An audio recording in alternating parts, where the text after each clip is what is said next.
I just laid down to rest to take a nap.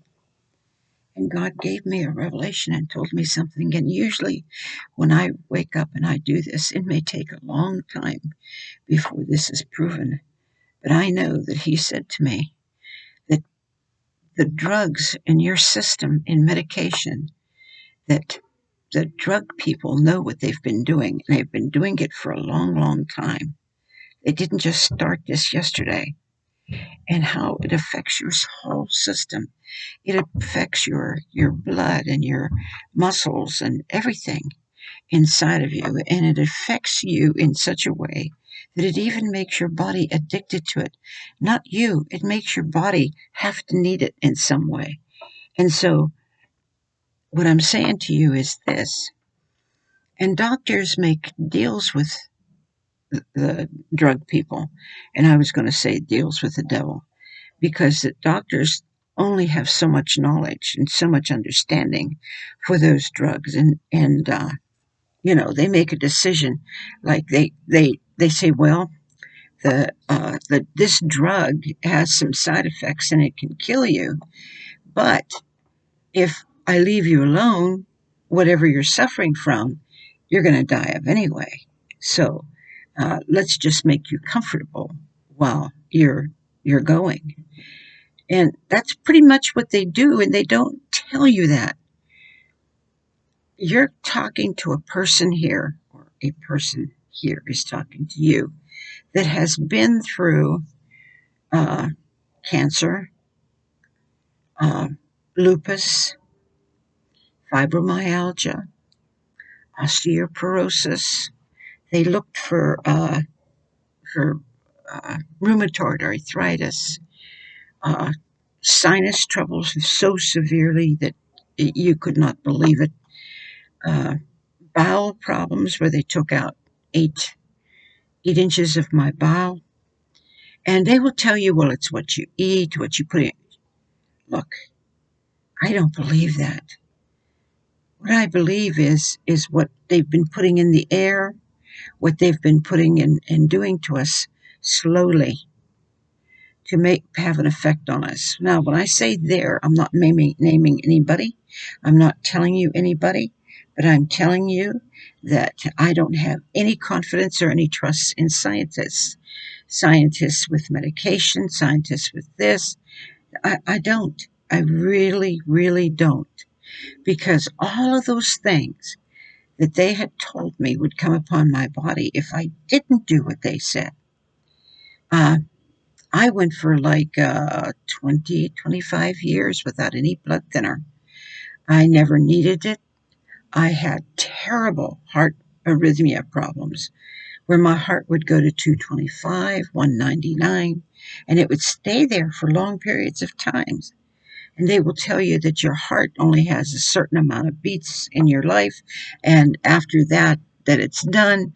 Well, if that were true, I'd have been dead a long time ago, because that's how often over the past, I would say, 30 years that I had heart trouble, that happened.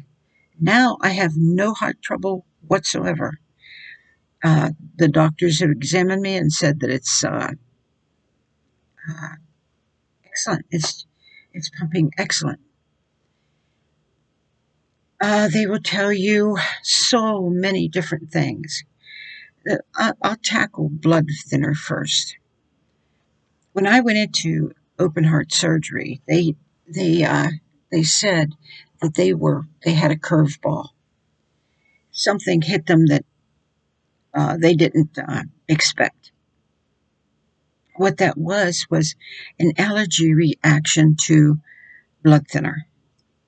And there's one main one that they use on all the operations. And that how that blood thinner worked with me is it caused an antibody in my blood, and it caused it to resist medication. Would you believe that? They're giving you medication that causes your body to resist medication. And that stayed in my body for like 6 months before the Lord totally healed it, before I found out about it. Because everything that I discover, I pray about, and the Lord takes it.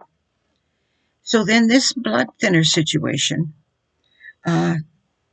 I went all of my life without anything. I refused to take blood thinner. I had heard that it was rat poison, so I wasn't going to put that into my system. Why should I suffer like that? So what happened is that was the first thing that happened in open heart surgery. I don't know if you know anything about open heart surgery, but they break open your or cut open your ribs and they twist them. They literally twist them like this so that they could get into the heart. And they take your heart out and they lay it on a table. And they said the fibrillation of my heart, which is the irregular heartbeat and going real fast, they said it was pumping and so hard, so fast that they figured I wasn't going to live through their operation because that's how bad it was. But they kept on going with that operation. And I was fortunate enough to have some of the best surgeons in the whole United States because the Lord had told me before I went into it that He showed me 5 of them that were going to operate on me, and they were the best of the best. And for me not to concern myself because God would guide their hands and I would be fine. And so, like I said, as I went into it, another thing happened to me is I started getting allergy reactions to different medications. One of the medications was oxycodone. Uh, when they gave that to me, I went comatose. They couldn't wake me up. And I can remember being under the power of it, and I could see far, far away. I could hear somebody calling my name, Marion, Marion. And as it got closer and closer, I could actually feel somebody smacking my face. And it was at a distance. And finally, I woke up because somebody was smacking my face, calling my name for me to wake up. And they were saying, wake up, wake up. And so I found out I had a allergy reaction to that. So then I went, and this is all at the same time. Now, I'm not talking about periods of years, I'm talking about the same exact time. So they gave me a different kind of blood thinner. And they said, oh, you have to take this blood thinner because you're taking a chance on having a stroke if you don't. And uh, and I'm not a fearful person. I don't care. I don't believe I'm going to have a stroke without God's hand being upon it. And uh, and so outside of that blood thinner, then they gave me morphine, which I had a terrible reaction to morphine. And when I had that reaction to the morphine, you could see these huge hallucinations of bugs all over the walls and stuff. I mean, they were huge. And I could, in my state of mind, having Jesus, I laughed. And the reason why I laughed was because I knew that they weren't real, and I knew they were a reaction to the medication. And so, why would it frighten me? But I also had a bad reaction to the anesthesia. And the anesthesia got a hold of my body where I had no control. In other words, I couldn't think and say, well, I couldn't resist. Once it got in there, I couldn't change it. And what that reaction did was it gave me nightmares for about 6 months because it hit the subconscious part of my mind instead of the outward part of my mind, and where I had no control. And so while I was in the hospital every single night, these horrible nightmares would come. And I would wake up and some of my bed things would be, practically ripped off and everything because I was under the influence of this drug and trying to hide in a bed that was impossible. And so it took them a long time before they diagnosed all of this and found out it was all of these drugs. Because, when you have open heart surgery, they have you on so many drugs, you can't even believe it. That's how many you're taking, how many times a day.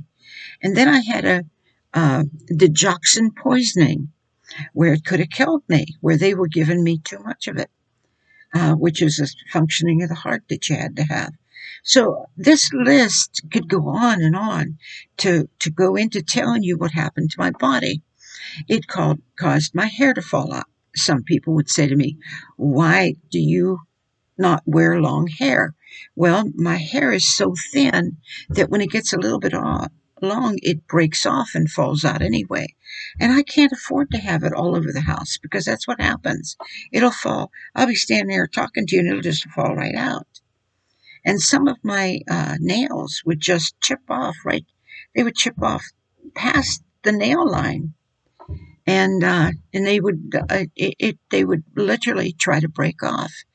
And and so, like I said, so all of these things at the same time happening to my body, and we're talking about a period of months. We're not talking about a period of a couple of days. We're talking about months. These had an effect on me. And so one day when I was crying, I looked at the tissue of where I was drying my eyes. I just, out of some kind of reaction of how you dry your tears and then you look to see if the tissue is too wet. You want to use another one. And I saw blood on the tissue, watery blood. And I said to the Lord, I said, Lord, are my eyes bleeding? I said, I've never heard of such a thing. Are my eyes bleeding? And the Lord did not answer me because he knew a couple of days later I was going to have my answer. And so what they found out is the blood thinner caused my eyes to bleed to such a point that one of the eyes hemorrhaged and it broke and split my eye right across the middle. And so all I saw was black on that eye, and then it caused my eyesight to tank to uh, what is that called? Macular degenerative disease on the good eye. So there I was, wounded like a soldier, wounded in an operation that they claimed I had to have, and I believe that I did.